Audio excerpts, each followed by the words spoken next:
Секцию институт проводит традиционно уже на протяжении нескольких лет, так же, как и традиционно выступает инициатором проведения выставок учебно-методической литературы, современного интерактивного и технического оборудования, для того, чтобы наши уважаемые педагоги смогли познакомиться с новинками как техническими, так и содержательными и начали использовать их в своей педагогической практике. Тема республиканского форума в этом году – реализация закона об образовании в Российской Федерации, инструмент качества повышения образовательных услуг. И тема форума предопределила формат и содержание нашего сегодняшнего мероприятия.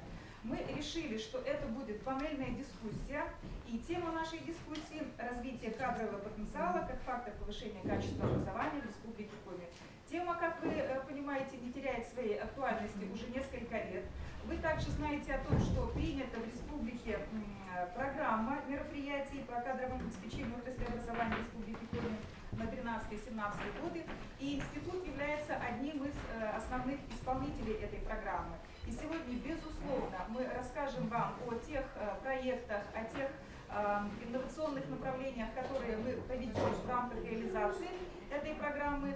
Но нам хотелось бы, чтобы вы поработали сегодня активнее на дискуссионной площадке, чтобы наш разговор завершился какими-то конкретными предложениями и рекомендациями в эту программу.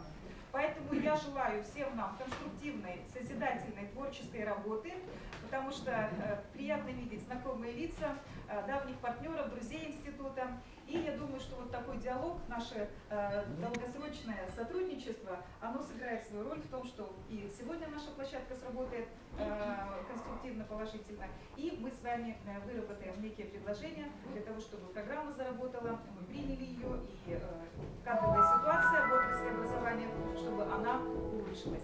Ведет сегодняшнюю площадку Людмила Николаевна Бударева, проректор нашего института по инновационной деятельности в образовании. Людмиле Николаевне слово.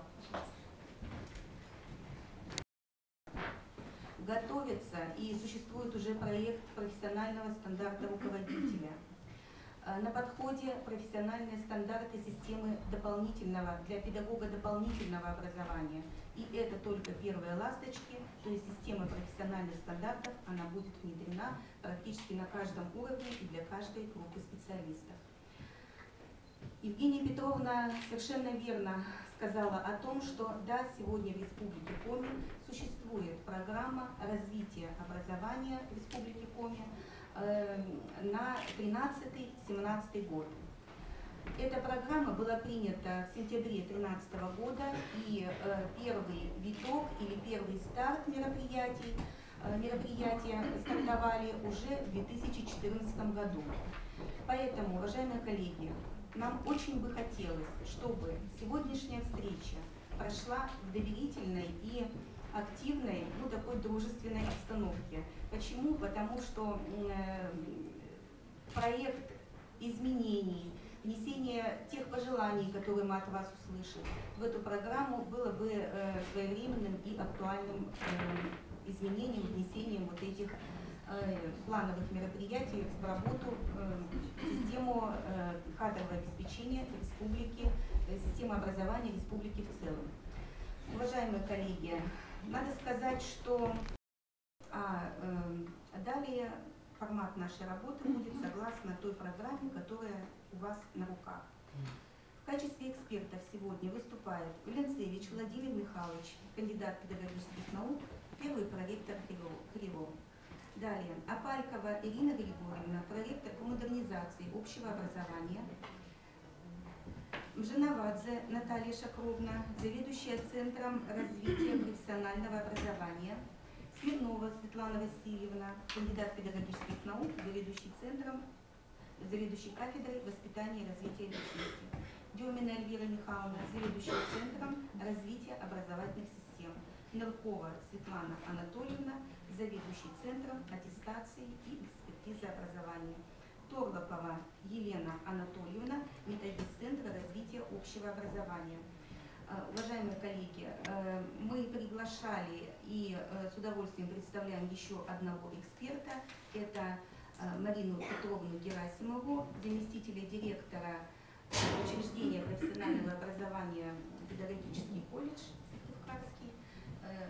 И она выступит в качестве эксперта от системы профессионального образования. Остается нерешенной задача старения кадров. Проблема достаточно серьезная, и первый круг вопросов будет посвящен именно этому объекту. Слово для актуализации проблемы предоставляется Апальковой Ирине Григорьевне, которая расскажет вам о тех исследованиях, проведенных на базе Института Центром профессионального образования. И я думаю, что вот результаты этих исследований позволят нам перейти к обсуждению вот такого сложного аспекта нашего образования.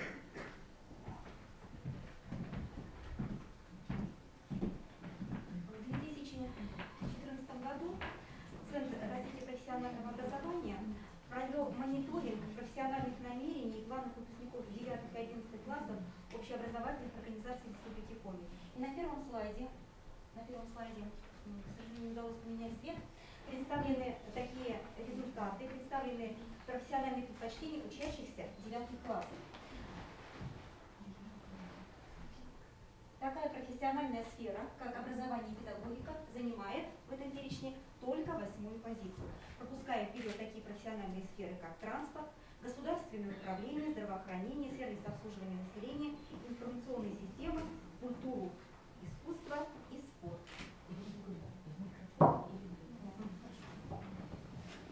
Итак, еще раз повторю. На слайде таблица «Профессиональные предпочтения учащихся 9 классов», образование и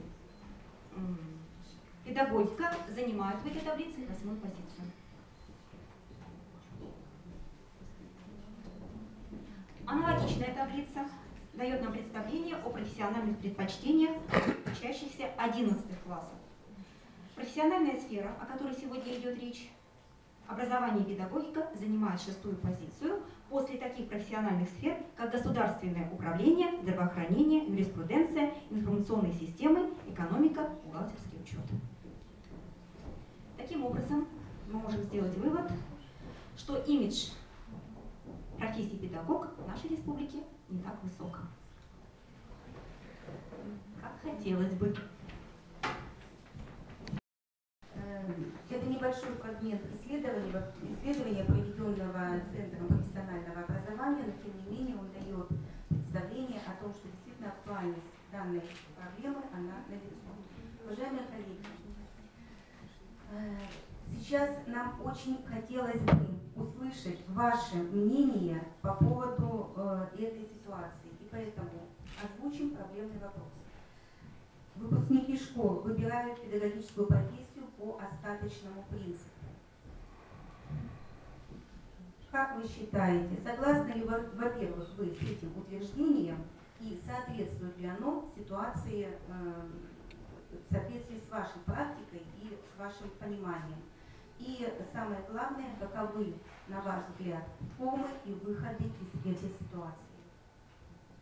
Уважаемые коллеги, я прошу вас включаться в разговор и поделиться своим как негативным, так и позитивным опытом.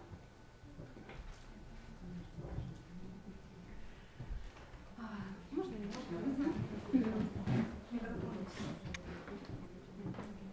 Представьтесь, пожалуйста. Добрый день, уважаемые коллеги. Я представляю Ставкарский государственный университет. В настоящее время единственный университет, который готовит именно педагогические кадры. Я являюсь доктором по учебной работе и, как никто, наверное, знаю ситуацию, связанную именно с профориентацией будущих педагогов. Я совершенно не согласна с позицией, что имидж... Да?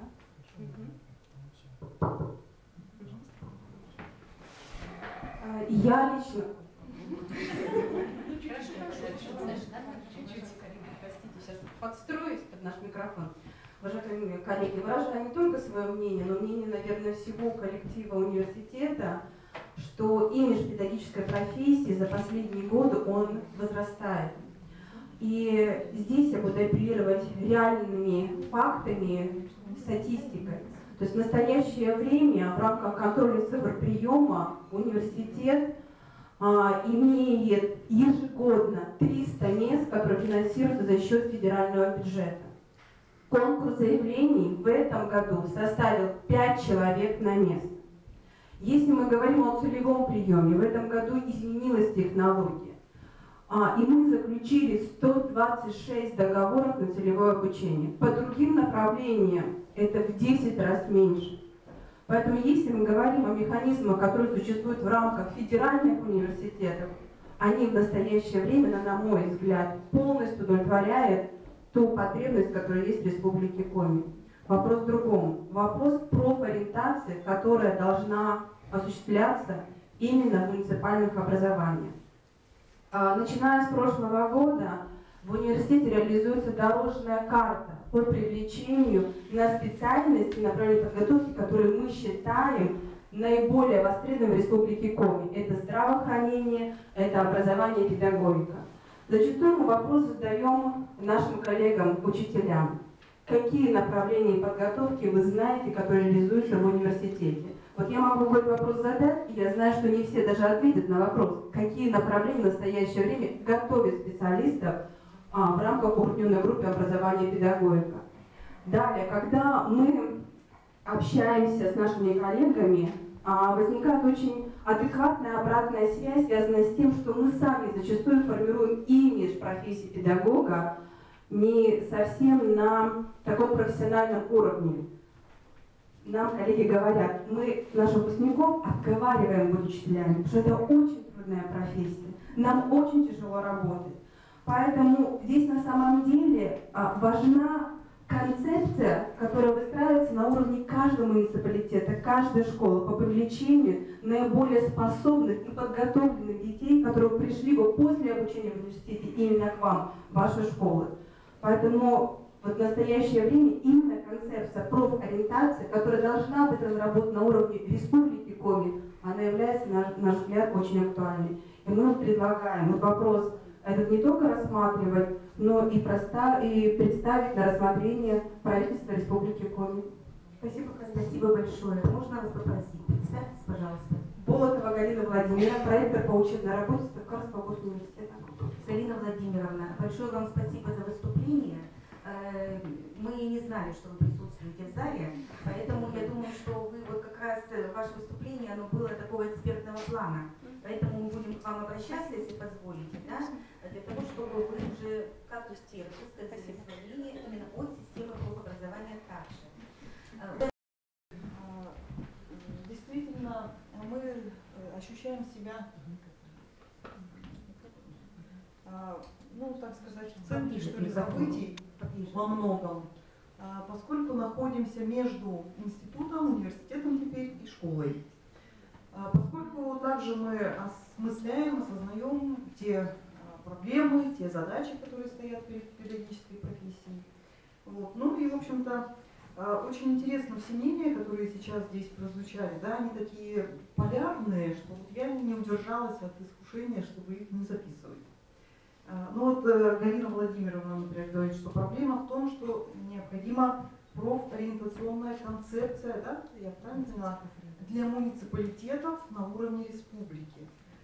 Людмила Николаевна говорит, что Московская школа Караковского интересна, потому что, позволю себе поправить, Караковского, Бориса Абрамовича, да.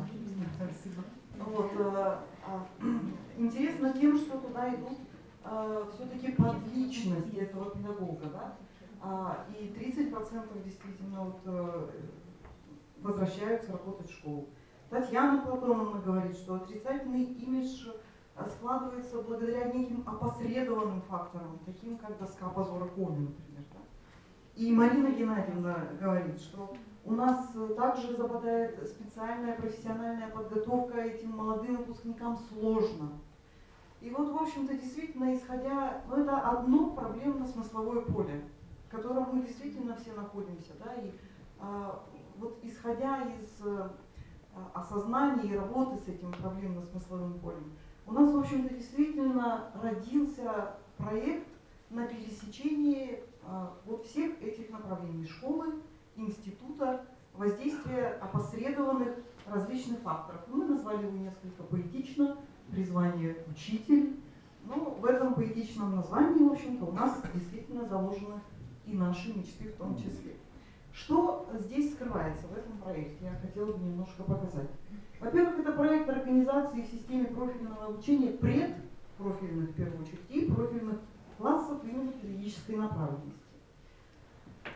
Ну, здесь также вот можно сказать, что да, хорошо, что сейчас действительно меняется имидж педагога, что у нас появляются конкурсы «Учитель года», допустим, да, «Воспитатель года», что педагогическая профессия получает некий другой окрас, другой облик, нежели в тяжелые перестроечные годы, в 90-е, ориентированные на социализацию учащихся. Ну, вы понимаете, что это очень научное определение, да, иначе министерство бы нам не разрешило.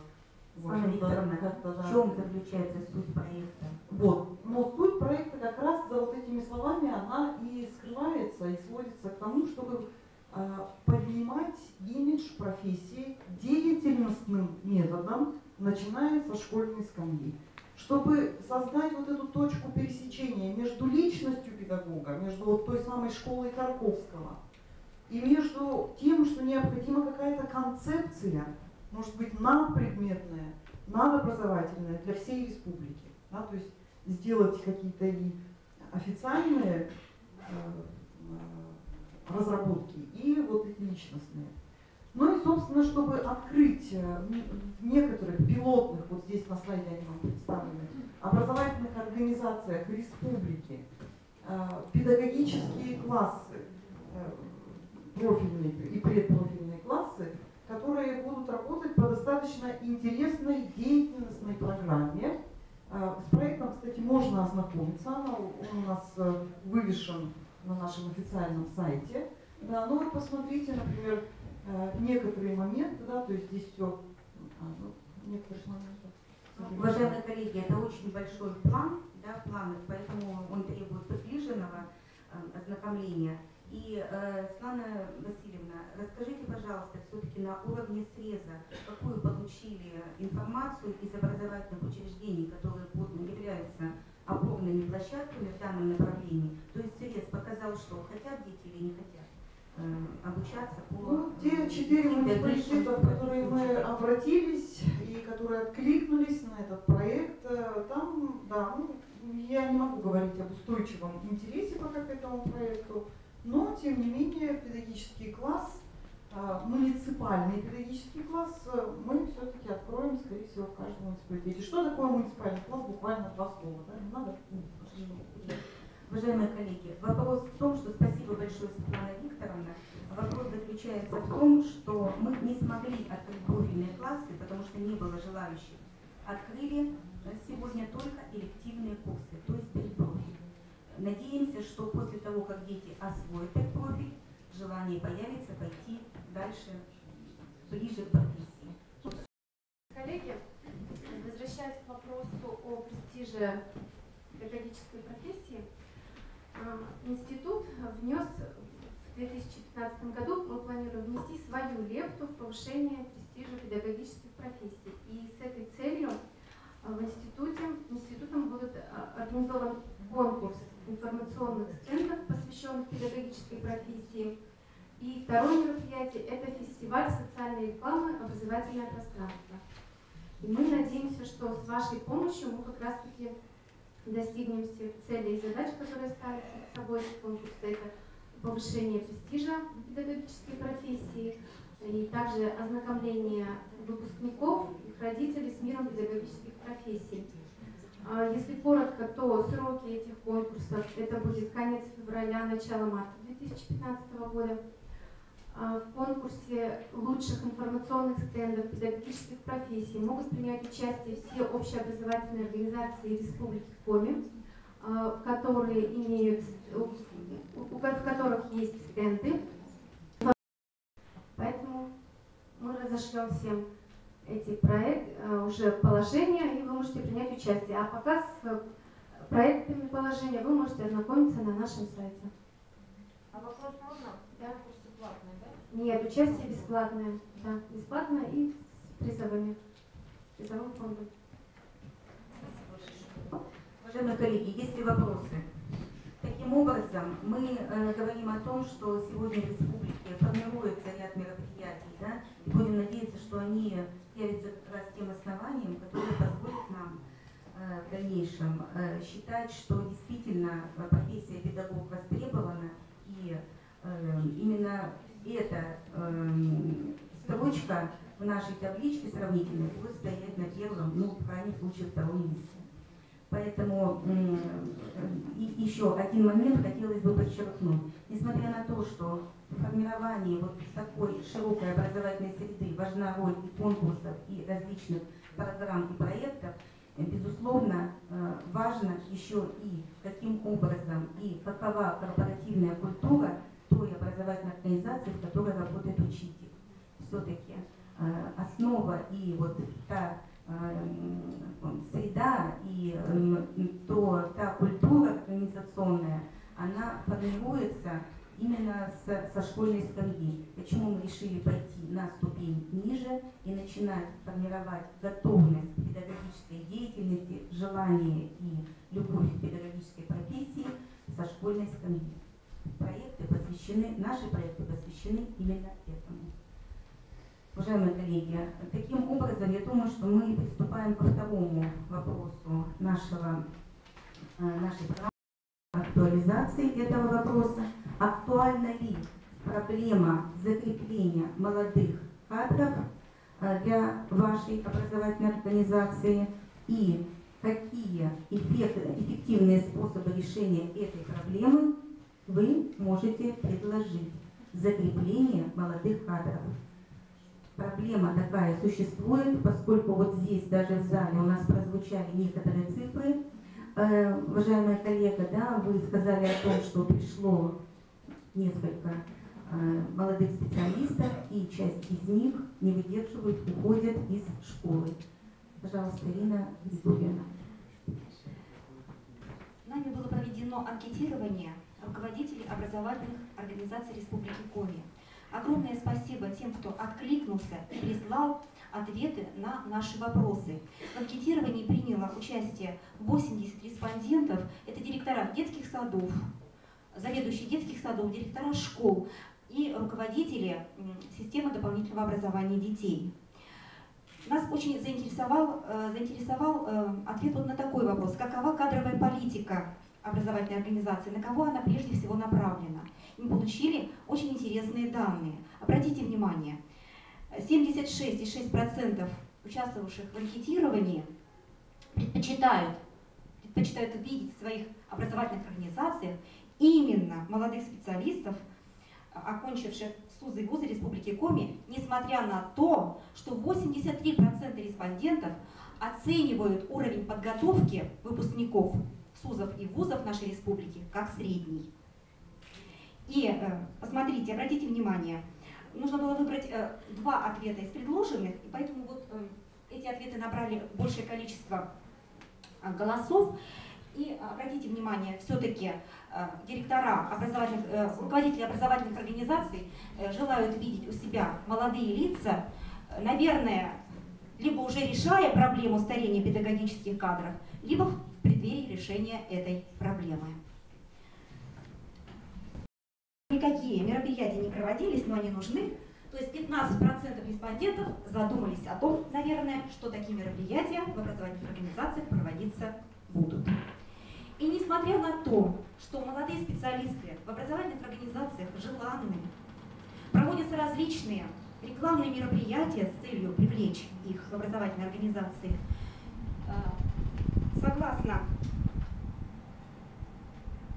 согласно нашему анкетированию, я еще раз подчеркиваю, это не статистические данные по республике, это неполная выборочка. Согласно анкетам, 25% молодых специалистов покинуло образовательные организации в течение первых 5 лет. Итак, извечный вопрос: что делать? Следующее. Создать проект на уровне муниципалитета именно по профориентации наших будущих выпускников и возродить те профильные классы, которые раньше были на базе образовательных учреждений, прежде всего это педагогические классы. Я думаю, что мы на верном пути, многие коллеги нас поддержат. Всем нам удачи в наших начинаниях. Замечательно. Спасибо большое. может заключать муниципальное образование, даже может заключать конкретная школа.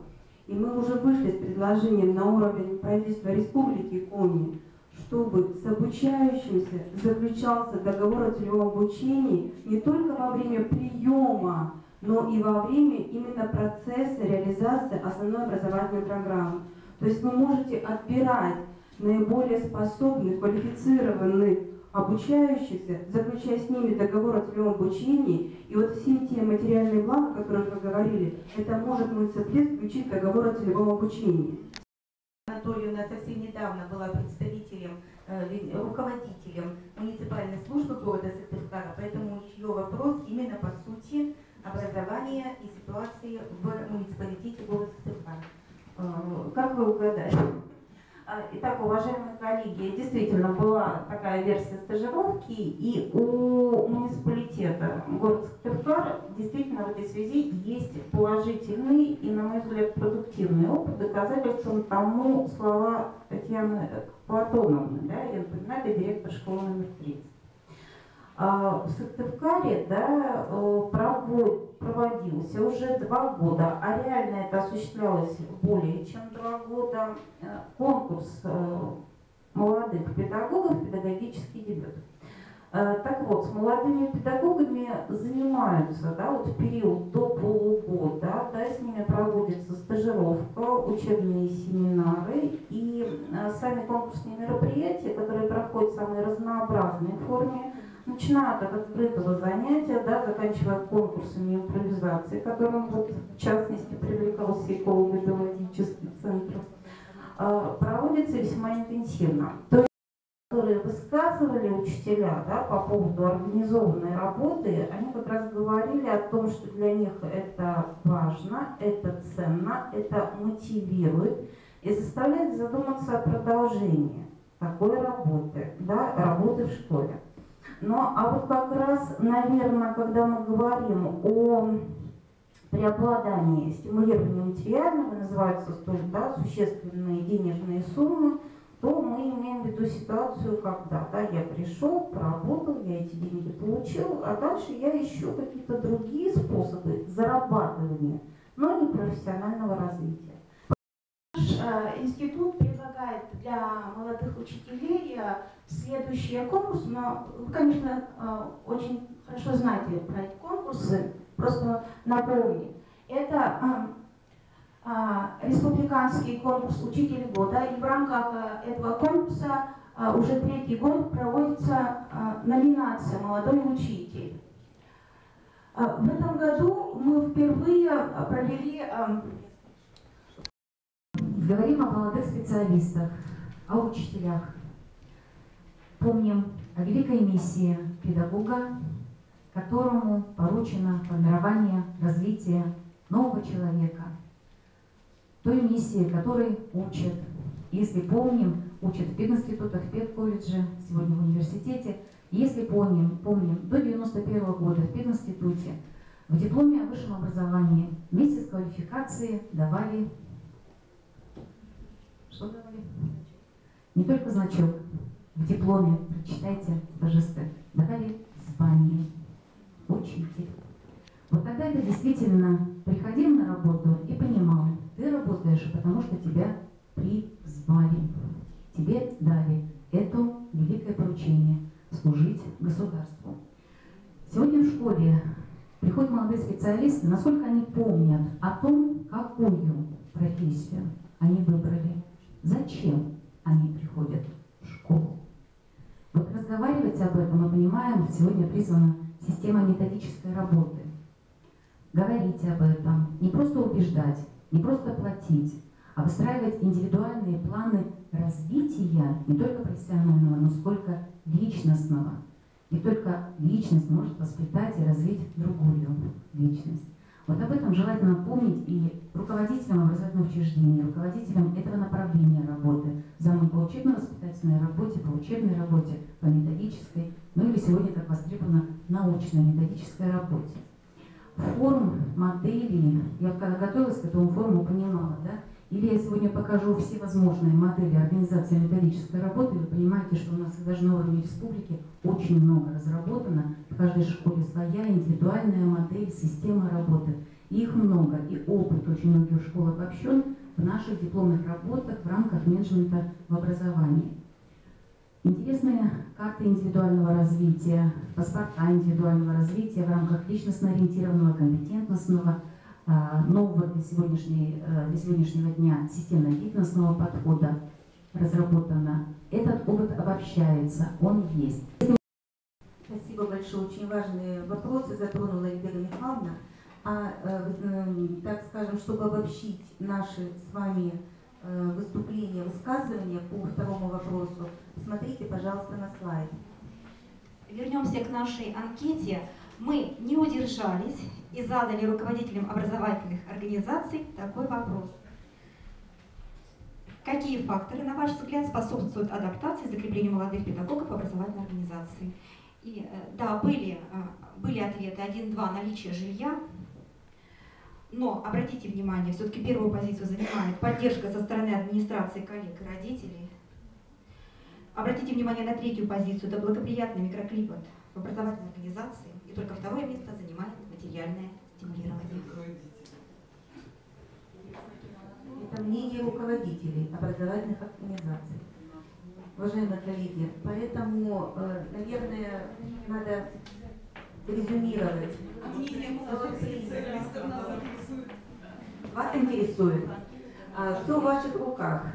Ваши молодые специалисты в вашей образовательной среде, изучайте их мнение, потому что в каждом случае, вы понимаете, вот все индивидуально. Ну а в целом, если мы говорим в целом, то вот еще раз, все в ваших руках. Почему? Потому что, да, среда теплая, среда приятия коллектива, нормальная, хорошая адаптация молодого специалиста, наверное, вот об этом говорит наш слайд. Это достаточно объемный и, на наш взгляд, важный. Если позволите, я коротко озвучу и все-таки несколько скорректирую тот вопрос, который звучит, и вы видите на слайде. Актуальна ли проблема закрепления, какие проблемы повышения квалификации не были озвучены вот, после того, как мы с вами уже заслушали первую часть выступления.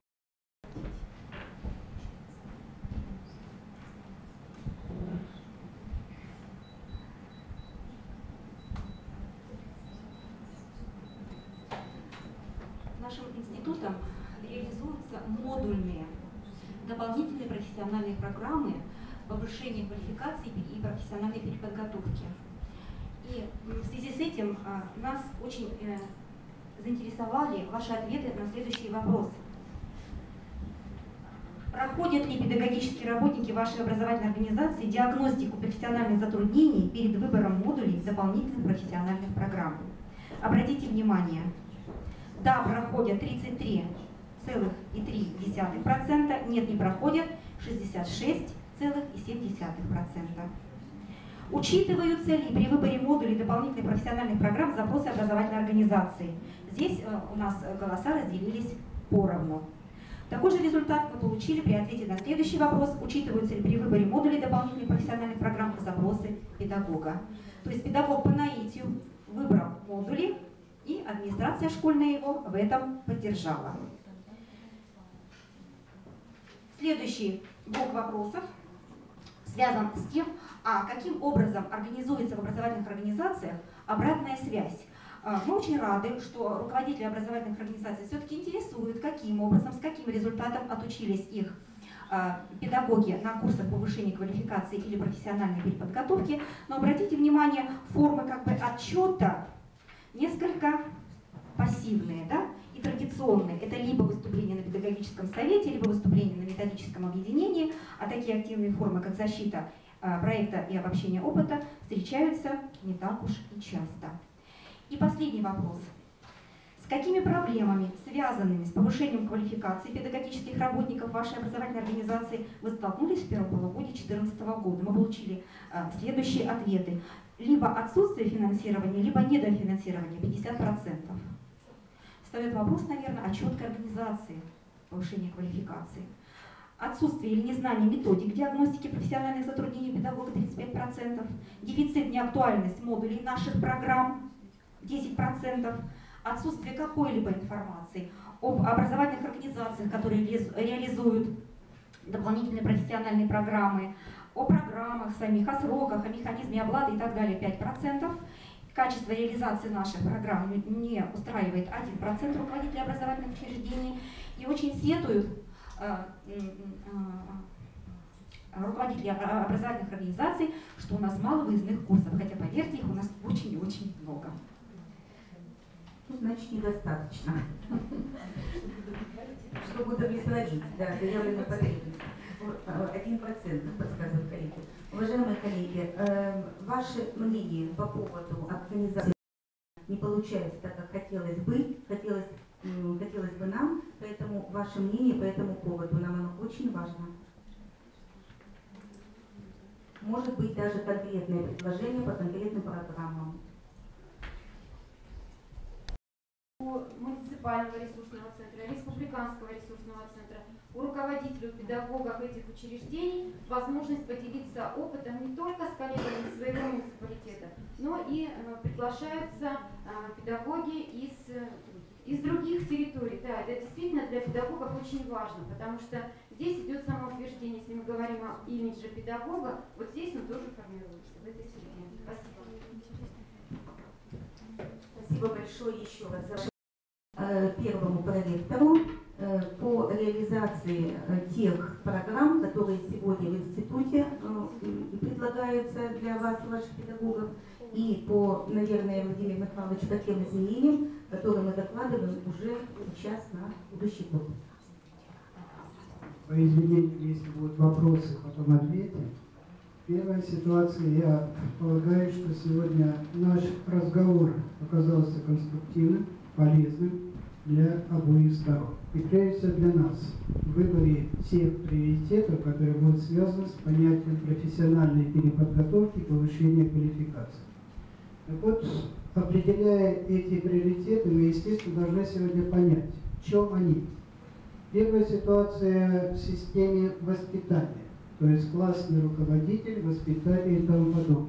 Мы сегодня, естественно, формируя дополнительные профессиональные программы, закладываем сюда национальную идею, которая заложена как раз именно в тех нормативных документах непосредственно, и как их реализовать сегодня в современной школе или современной системе профессионального образования. Второй приоритет, понятно, что сегодня мы с вами находимся все в стадии либо реализации, либо перехода на реализацию федерального государственного стандарта, который изменил, соответственно, и требования, изменил, соответственно, те показатели, которые вернее, компетенции, которые должны быть современного учителя, современного воспитателя, современного преподавателя системы профессионального образования. Следовательно, таким образом, вы видите, что сегодня без модульного принципа построения программы, который вы сегодня и позвались, нам никак не обойти. Хочу обратить внимание, насколько актуально звучат модули, предлагаемые в этой программе. Ирина Григорьевна, условия, документ. Где он расположен? Покажите людям, как пойти на курс. Обратным путем пойдите с сайта. На сайте института есть ссылочка. Сайт института. Да, сайт института. Вкладка «Проекты». Вкладка «Проекты».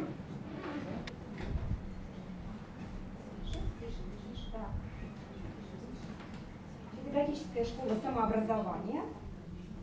Ссылочка. Курс для учителей русского языка и литературы. Обращаю ваше внимание, давайте я зачитывать не буду, пролистаю. Обратите внимание на актуальность модулей. Федеральный государственный стандарт, которые намечаются в системе образования. Уважаемые коллеги, приветствую вас. Мне бы хотелось сказать не сколько об эффективном контракте, наверное, сколько о профессиональном стандарте педагога. Все мы знаем, что профессиональный стандарт педагога, он уже принят. И вот период до 2015 года – это период обсуждения, собственно, и, может быть, даже каких-то предложений. То есть Миноборнауки, поскольку я вот приехала с конференции, то есть ждет некоторых предложений, несмотря на то, что стандарт уже принят. Это первое. Второе, что бы хотелось сказать, что мы понимаем, что в связи с принятием нового закона, профессионального стандарта педагога, соответственно, который определяет объем трудовых функций педагога, будут заключены вот те самые контракты, да, по которым, собственно, один в один идет трудовая деятельность педагога. С 2015 года это будет уже массовым, как бы, таким принципом, да, в деятельности. Да, обязательным. И, естественно, нас всех ждет следующая ступень. Это не только процесс аттестации, но и процесс сертификации и квалификации. Это достаточно серьезная тоже деятельность, которая позволит, прежде всего, работодателям учитывать тот спектр педагогов не только с уровнем квалификации, но и с уровнем подтверждения той квалификации путем выдачи сертификата или получения сертификата. Евгении Петровне. А мы вас ждем в качестве обратной связи на сайте и ждем ответов на те вопросы, которые пока остались незавершенными. Спасибо, Людмила Николаевна. Я думаю, коллеги, уважаемые, разговор был серьезным, разговор был конструктивным, продуктивным. Встреча наша состоялась, дискуссия состоялась. Мы приглашаем всех вас завтра, 10 октября, на торжественную часть форума. И институт подготовил буклеты, участники форума получат эти буклеты. Вы знаете, когда мы готовили буклеты, раздаточный материал о тех новинках, которые есть в институте, мы просто сами диву давали, сколько нам удалось сделать за последний буквально год. Действительно, оборудованы для того, чтобы наш педагог приходил к нам в институт, специализированные аудитории. И сегодня, после окончания нашей пленарной части этой секции, вы сможете посмотреть наши отремонтированные, оборудованные аудитории. Часть аудиторий оборудованы интерактивным оборудованием Smart. Мы находимся в 103-й аудитории. На 3-м этаже, буквально к концу года, у нас будет авторизованный центр Smart. Мы сможем обучать, как партнеры вот этой крупной компании, ваших педагогов в работе с интерактивными досочками Smart. Вторая аудитория оборудована интерактивным оборудованием Panasonic, Panabor, доска в этой аудитории. Мы закупили оборудование Mimio, это 216-я аудитория. Сейчас проходил там мастер-класс, был полный аншлаг, потому что интерактивных досочек Mimio тоже очень много в школах, и нужно педагогов обучать всем возможностям работы с ними.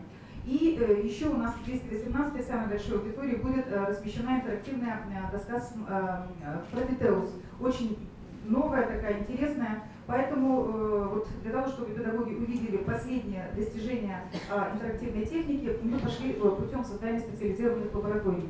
Более того, мы создали учебную лабораторию робототехники и вообще взяли это направление в качестве приоритетного для методического сопровождения. Потрясающие результаты. За короткое время научились программировать очень сложных роботов, которые выполняли совершенно потрясающие миссии, космические миссии. И будет с осени, продолжит работу эта школа робототехники, будут у нас ребята заниматься и началка, и основная школа, то есть реально детки города Сыктывкара, которые хотят развивать свою инженерную, навыки инженерной компетентности, конструкторскую, могут приходить и заниматься к нам. Ну а мы, естественно, будем обучать педагогов из образования, физики, информатики, использованию робототехники в образовательном процессе. Кроме того, уже сегодня прозвучало, это очень здорово, я считаю, что нам удалось открыть 19 стажировочных площадок. И форма, когда наши слушатели 3 дня работают в школе. Сначала смотрят урок мастера, потом с этим мастером моделируют урок, и на 3-й день дают этот урок. Это просто самые высокие оценки получила такая форма организации повышения квалификации. Это здорово. Я думаю, перечень наших стажировочных площадок будет только увеличиваться. Мы очень признательны тем, кто стал нашими партнерами. Очень, я считаю, значимый фактор – это реализация накопительной системы. И здесь в буклетике представлена модель, к примеру, индивидуального образовательного маршрута, когда слушатель может не только обучаться очно или дистанционно на наших модулях, но и, участвуя в научно-методических мероприятиях, конференциях, публикуя в журнале образования Республики Коми, включать это все в свой индивидуальный образовательный маршрут. Для педагогов-стажистов, для АСов это просто уникальная возможность выстроить свой маршрут в повышении квалификации. Очень нас радует сетевое партнерство, которое мы выстраиваем с Сыктывкарским университетом, с Воркутинским педколледжем и с Сыктывкарским гуманитарно-педагогическим колледжем. Мы не конкуренты, мы не игроки на одном поле. Мы, я думаю, разумно распределяем свои ресурсы, свои возможности, и все это делается для вас, для того, чтобы наш слушатель, наш педагог мог, используя ресурсы различных образовательных организаций, грамотно выстроить свою программу повышения квалификации. Поэтому часть модулей наших программ в 2015 году будет реализована уже на базе наших партнерских организаций. То есть движение очень динамичное, оно есть. Мы продолжаем сотрудничество и с Высшей школой экономики, и реализовали курсы с Московским госпедуниверситетом. Более того, институт выступил учредителем Национальной ассоциации организаций дополнительного профессионального педобразования. И это значит, что вы получаете возможность, наши слушатели, наши педагоги, обучаться на базе стажировочных площадок. Это и Ленинград, Казань, Санкт-Петербург, Казань. В Калуге уже прошло обучение. Поэтому все, как говорится, для вас, работаем для вас, развиваемся для вас. Ну и в конечном счете для педагога, для ребенка, для того, чтобы качество образования в республике было на достойном уровне. Я благодарю всех за конструктивную работу. Еще раз повторяю, после окончания заседания нашей секции у вас есть возможность посмотреть 218, 216, 323 аудиторию. Готовы показать представители фирм мастер-классы по использованию интерактивного оборудования. Ну и ждем всех завтра на торжественную часть форума в 10 часов филармонию. Успехов вам, спасибо, всего самого доброго. Уважаемые коллеги, еще одно объявление. Вот Константин Викторович передает по поводу урока, который будет проведен 92-летней учительницей, да, в селе Нюрчин 12 числа. Наверное, я могу дать ваш телефон, чтобы вы по всем вопросам звонили Константину Викторовичу.